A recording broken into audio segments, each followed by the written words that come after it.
7 பேர் விடுதலை திமுக ஒரு நிலைப்பாடு இருக்கு, காங்கிரஸ் ஒரு நிலைப்பாடு இருக்கு. இப்ப அது ரொம்ப பெரிதா இருக்கும். இந்த ராஜீவ் காந்தி என்னைக்கு இறந்தாரு? எத்தனை பேர் இறந்தாங்க அவரோட? ராஜீவ் காந்தியோட இறந்தவங்க பேர் யாருக்கும் தெரியாது. ஆனா அவர் கொலைக்கு சம்பந்தப்பட்ட 7 பேர் மட்டும் எல்லாருக்கும் தெரியும். இதுதான் தமிழ்நாடு. நான் சொல்றேன் பேர்ல யாரும். கோகிலான்னு ஒரு பொண்ணு இறந்து போச்சு. எங்க கட்சியில இருந்து லீக் முனுசாமின்னு ஒருத்தர் இறந்து போனார். இளையாங்குடியில இருந்து இன்ஸ்பெக்டர் இக்பால் இறந்து போனார். ராஜ்குரு ஒரு இன்ஸ்பெக்டர் இறந்து போனார். வின்சென்ட் ஒரு இன்ஸ்பெக்டர் இருந்து போனார்.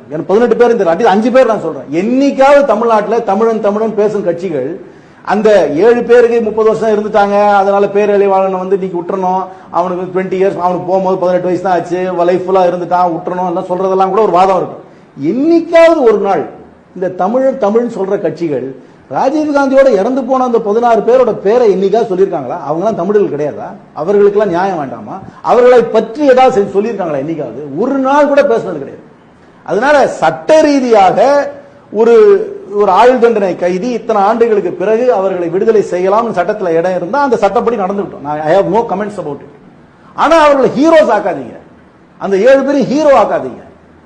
அவங்க ஹீரோஸ் கிடையாது. அந்த 16 பேரு அந்த 16 பேரு இக்பால், கோகிலவாணி, லீக் முனுசாமி இவங்கெல்லாம் யாரு? இவங்கெல்லாம் தமிழர்கள் கிடையாதா?